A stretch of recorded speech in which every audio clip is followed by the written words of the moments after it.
Well, this is awkward. And I've got some iced coffee with me, so you know it's going to be important. Let's talk about things I know. I know my audience. I also know that I had stated I would be doing World of Tanks related content several times before the upload of the two most recent videos on this channel. Except I didn't do that. Why didn't I do that?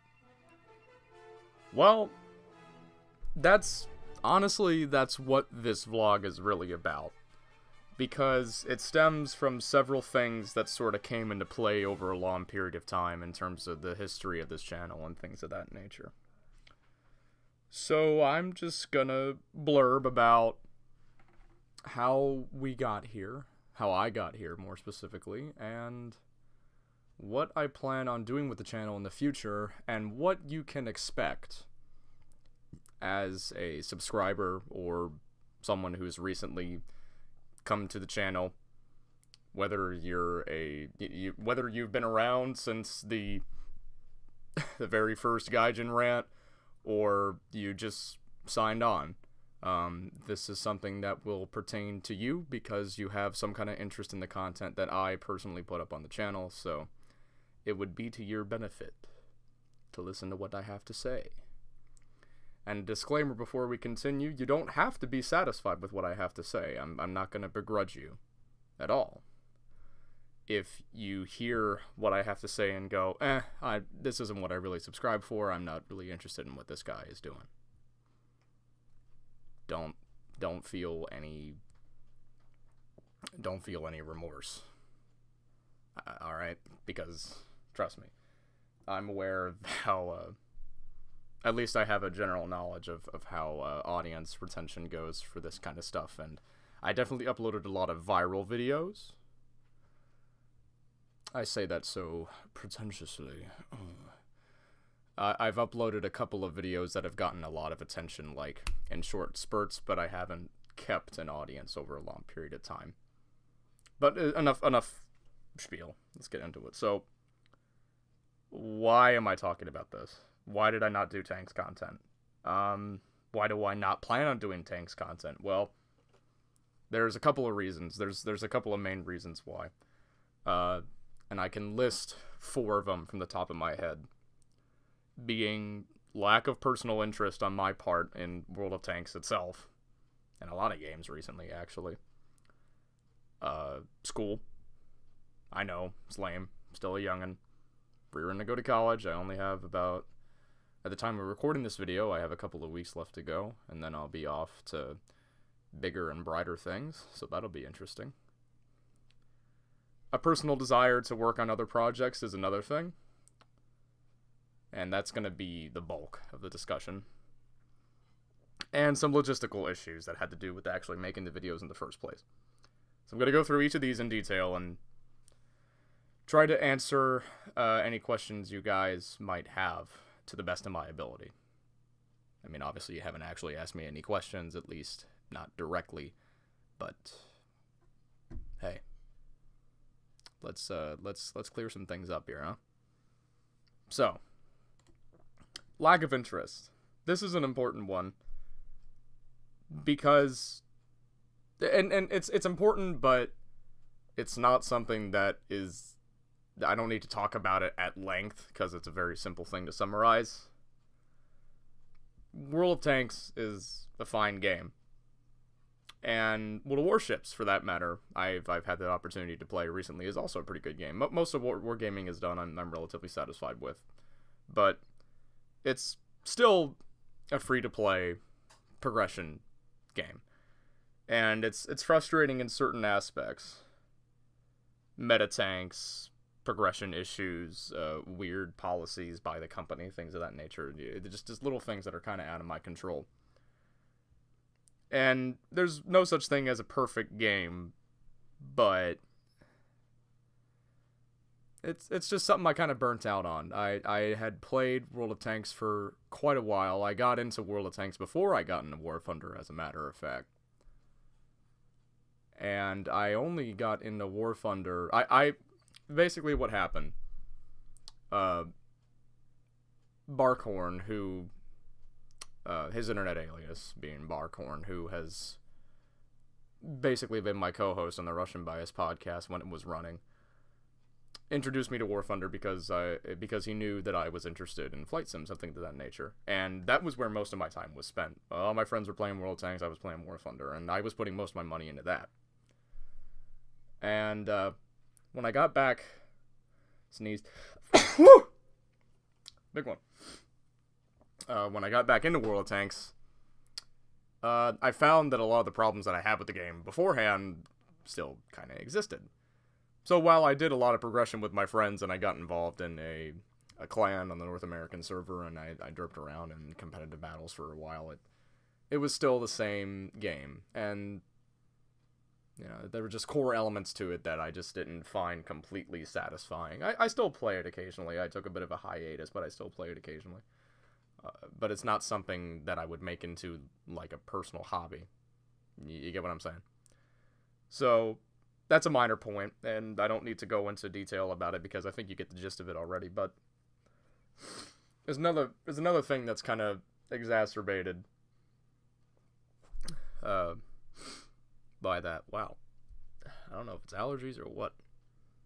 Pardon me if my Pardon me if my voice sounds a little stuffy. Because there's flowers around my house and trees and spring things. Moving on. School. School's a lot of things. Public school is a lot of things. The main thing you have to note is that all of these videos take time to put together, and I'm a one-man band.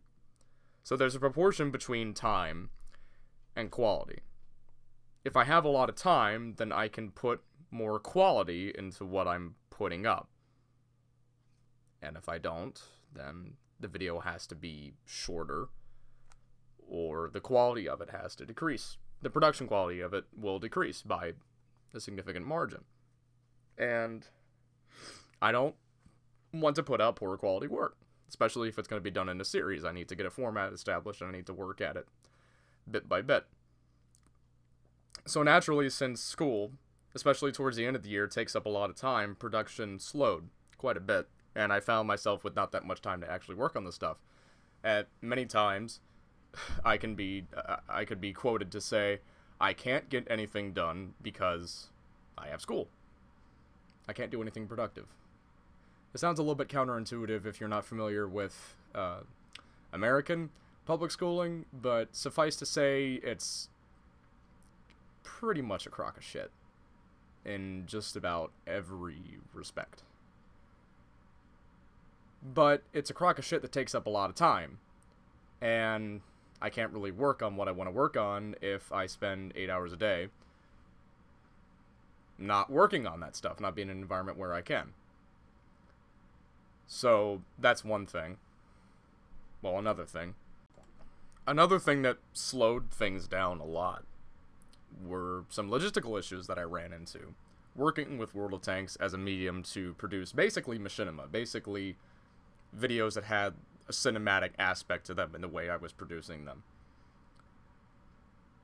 The FreeCam mod that was required to actually record what I wanted to record required frequent updates with every single patch that came out, every single big content patch that came out anyway, but still enough to cause annoyances. And there were issues, just unclear instructions and not being able to find the right version that was working with the patch or whatever, and just little silly file things like that. Not putting the file in the right folder and other nonsense like that. The footage that I wanted to get as well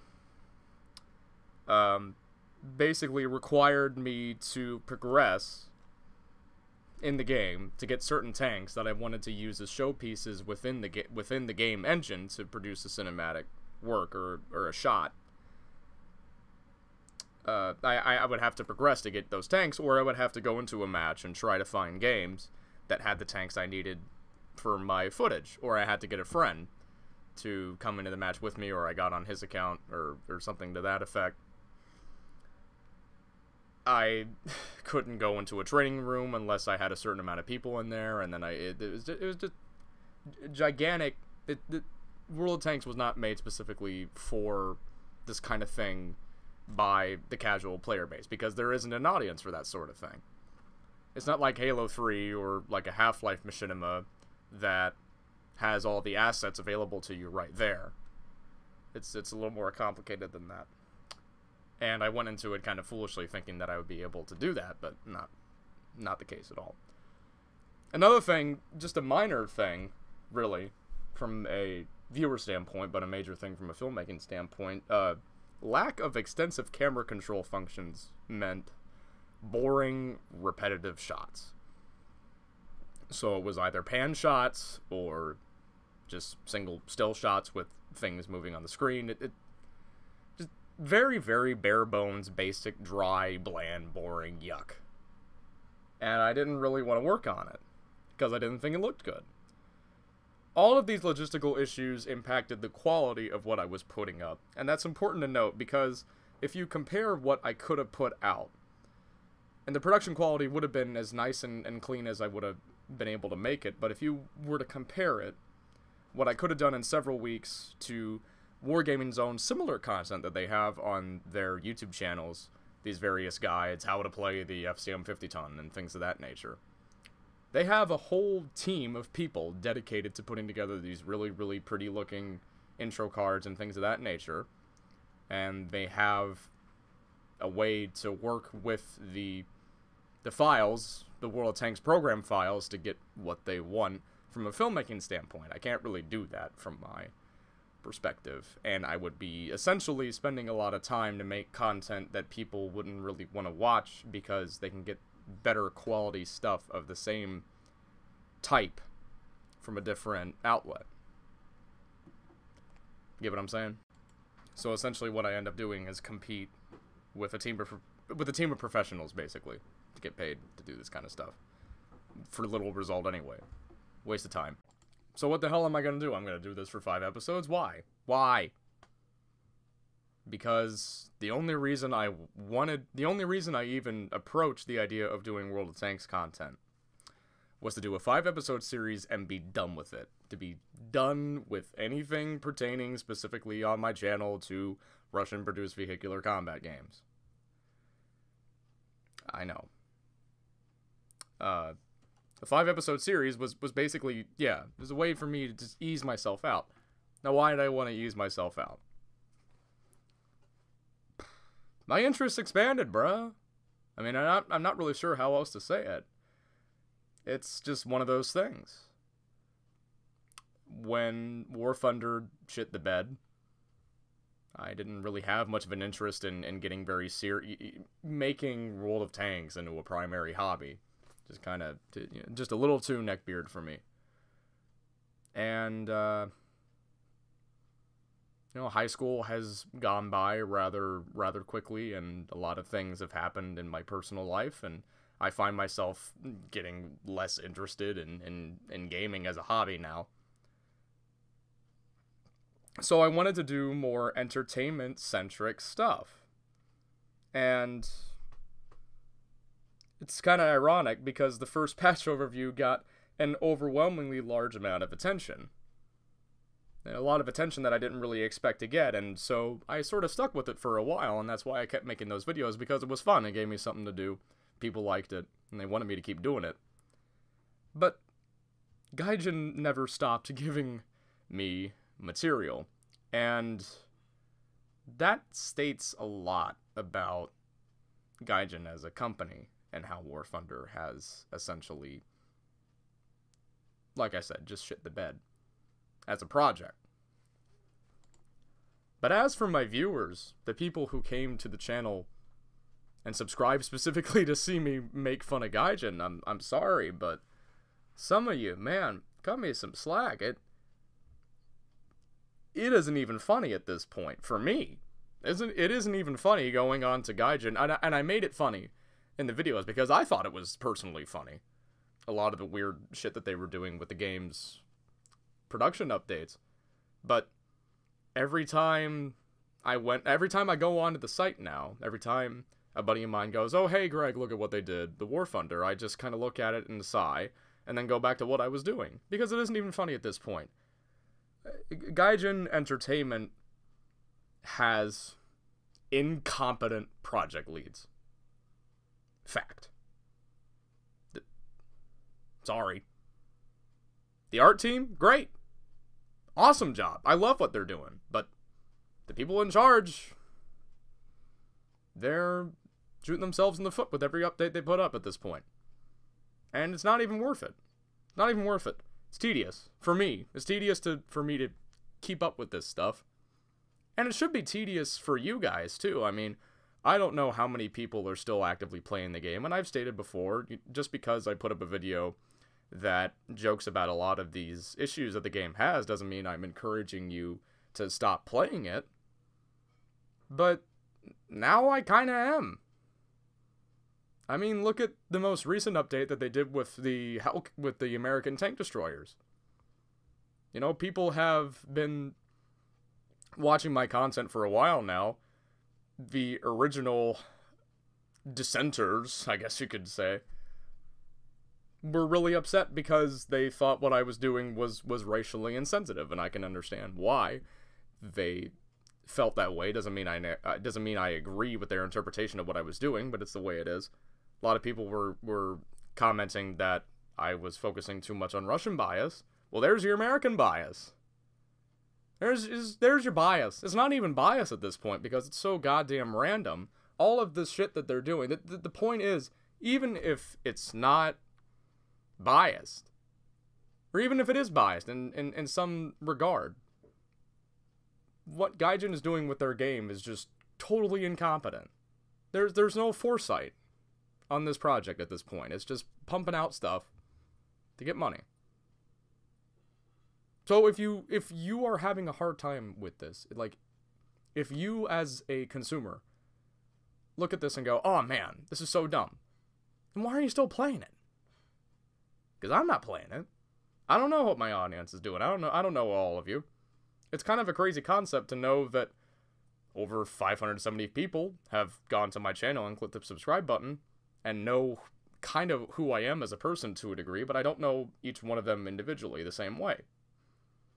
So I can't speak for every single person. But goddamn, it's tedious. It's too much. And I have other interests now. I'm sorry. It's the way it is. Play another game. Still, going back to, there's a little mini rant for you. Still, after not really knowing what the hell to do after I put up this most recent video, I had my final, I made my final stroke. And it was really well received, and I said, alright, wait a second. I put up that most recent update and I had an epiphany. And I realized that people like me when I'm funny and analytical, I suppose. When I take my sense of humor and use it to address a point. So, I thought, alright, if I want to do this entertainment-centric kind of content, I'll try to combine those two themes. And I think it worked to a certain degree. And that was in the Al Noah Zero review, if any of you saw that. So, like I said, I'm putting up the Gaijin bashing cap in pursuit of other projects, because that's just what I want to do. It's what I'm interested in. It's what I want to do from a more structured production standpoint. And I'm a student of the arts. You know, I'm going into communications as a major, digital media. And it's something I can get into because I'm passionate about it. I like to talk about this kind of stuff. I like to talk about movies and TV and video games and music and art-related topics that pertain to anything in a visual medium. I like that kind of stuff. I've always been interested in film. I've always been trying to do something with film ever since I was a little kid. So, this is what I'm getting at for you. There are two main series that I plan on doing, as of now, with a potential weekly series that I might include depending on how things go. I'll have to experiment with a little bit. Again, because a lot of this is a learning experience for me. So, your two main series, one of them is going to get a lot more uploads than the other one. The first one would be just regular reviews of stuff. So that includes, if you look at the playlist description, I don't know if I've fiddled around with that quite yet, but if you look at the playlist discussion for my reviews, I think it should say something to the effect of basically me talking about various cinematic works and video games with a recommendation at the end of each video. And the subjects of those videos is randomized to a degree. So I'm gonna try and remain as unbiased as I can. Oh, crazy, right? I'll just talk about bias. Now, that's gonna get about 70% of the upload traffic to the channel. The other percentage is gonna be a series called Narrative Nut. I don't know if I'll call it Narrative Nut. That might seem a little too punny. But it's basically a more analytical take on the writing of a particular thing. And me just going into the meat and potatoes of what made the script work and what made the script not work in the end. Did the writers succeed in the theme statements that they were getting at? Things of that nature. A little more schoolish. A little more academic. And some people might be interested in that kind of thing. Those videos are going to be a little more far and few between, and they're going to take a longer time to make, and they're going to be longer than the reviews. I have a couple of topics in mind that I would like to... I have a couple of subjects that I would like to do, and I think they'll go over well if I upload them at the time that I plan on doing it, but I'll cross that bridge when I get there. And as for the potential weekly series, it might just be me talking about music. I don't know. Sound Saturday, Sound Synopsis, Mixtape Monday. Oh, isn't that guy Satch Bag doing something like that? First of all, thank you for realizing who Satch Bag is. If you do, highly recommend his channel. Go check him out if you haven't already. Satch Bag is goods. But yeah. That series would be... I like the idea of having like a music-related series that pertains to the topics that I have on the channel here, the entertainment kind of centric theme that I'm going for. So maybe like movie soundtracks, video game soundtracks, TV soundtracks, that kind of thing, and a recommendation, just, you know, so you can check them out, have something to listen to. I don't know, I'll think about it a little bit more. But this is ultimately what I would like to do, and get serious about. So, in essence, to wrap up everything that I've said, in relation to Gaijin Rants and how I got this channel off of the ground, and how I'm very grateful for all of the support that I've gotten from you guys that have stayed with me, just because I have a knack for doing stereotypically bad foreign accents of people. Thanks. And if you decide to stay around, I think you're gonna like what I have to put up. But oh man, I know that some people are disappointed that this is the route I'm taking, but man, look, it's just fucking video games. Like, how stupid is it that I have made lifelong enemies with people over the internet because I don't agree with the policies of the dev team of the game that we both happened to play at the time? Think about that for a second. Because most of the vitriol that I got came from people in the Slavic community, and that's understandable. I get why they didn't find the Russian accent funny. I think some Slavics found it funny, and maybe some Russians can take a joke, I don't know. But a lot of people got really, really defensive about it. And I've learned how to deal with that kind of thing, and I've never had to really deal with that sort of thing in a creative medium before, and I made a lot of statements that I wish I really hadn't in many aspects. But they're out there, and that's the internet, and that's the way it is. But I'm not a Russophobic or a Russian hater or a Slavic hater or anything. That's so goddamn far from the truth. So far from the truth. I've studied the Russian language to a point. I've studied Russian history. I've written several essays throughout my literature course on a book by Boris Pasternak, Dr. Zhivago, that it was a book that dealt with the themes of, you know, homesickness and loss of identity, disillusionment that a lot of the Russian people during the Bolshevik Revolution experienced, the average folk like you and me trying to survive.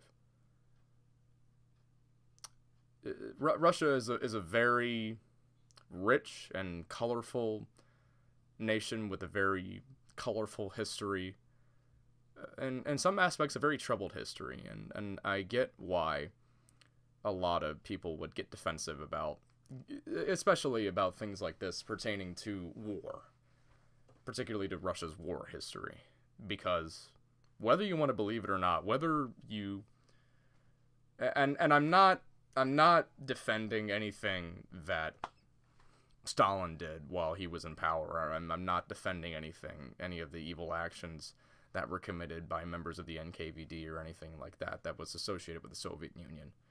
But you also have to understand that you can't just paint countries black and white. You can't just paint a group of people black and white by the noteworthy actions of a particular group. And there's a narrative here in the West that I'm very well aware of. It tries to paint, in some instances, the Soviet people as evil. It's a remnant of the Cold War era, and it's bad. It's not right. It's morally reprehensible. A game that you might be familiar with, Company of Heroes 2. Now, I played Company Heroes 2, and I featured it a couple times on the channel here for vlog footage and things of that nature, but the main story campaign to that game is absolute garbage in terms of historical accuracy. Absolutely just horrid usage of historical context. It was a game specifically made by a people with a particular mindset about what the Soviet soldier was like. And it's not fair. It's not fair to the people that actually fought in that war. And you have to understand why the Russians are very proud of their war history, because there was a faction at one point that said, hey, we're going to wipe the Slavic people from the face of the earth. That's pretty hairy. That's heavy stuff. Don't take it for granted. I understand that there are members of my audience that are of Western or Eastern European nationality that have their own reasons for not really appreciating the Soviets, and I understand that as well. But every faction has its extremists.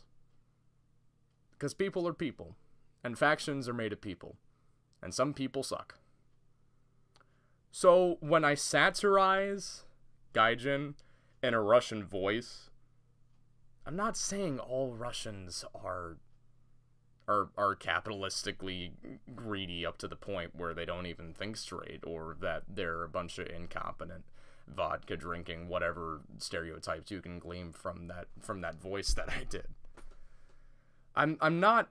That's not representative of the whole of the Russian people. It's playing off of commonly interpreted.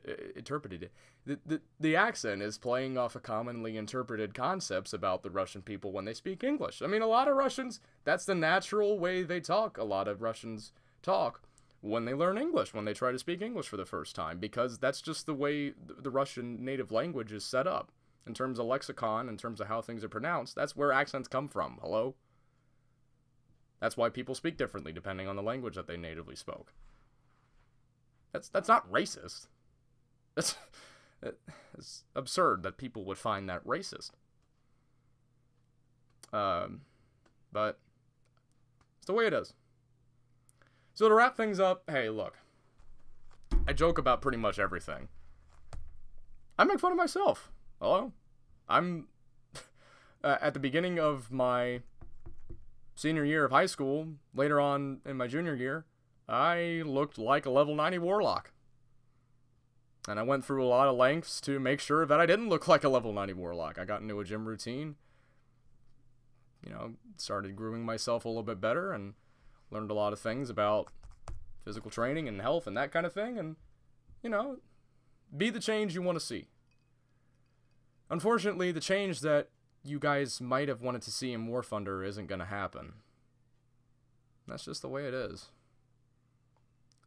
But I have some big plans. And there are gonna be times where I'll fall off the wagon and I'll have to come back and go, alright, look, I'm sorry, here's what happened, my dog died. Try to give you guys an explanation as to why I fell off the wagon. But it's an adventure. Something I'm willing to go for. And it's not gonna be my livelihood. I'll have other things that'll get me money. But it's something I want to do because I'm passionate about it. Something I want to do. Do I need a logical explanation? Eh. So, that's all I have to say. Really. I appreciate all the support you guys have given me over the year. We just passed the anniversary of the very first patch overview. The anniversary of Slav is Love. If you guys liked that, I think you should like what I'm gonna put up in the future. Because that's the same style of humor, trust me. It'll be... I got a lot of things in mind. And we'll just have to see where it goes from here. So again, thank you all who have supported me. Thank you all for giving me the support that you have. And I'm eager to attract some more members of my audience. Спасибо, товарищи. До свидания.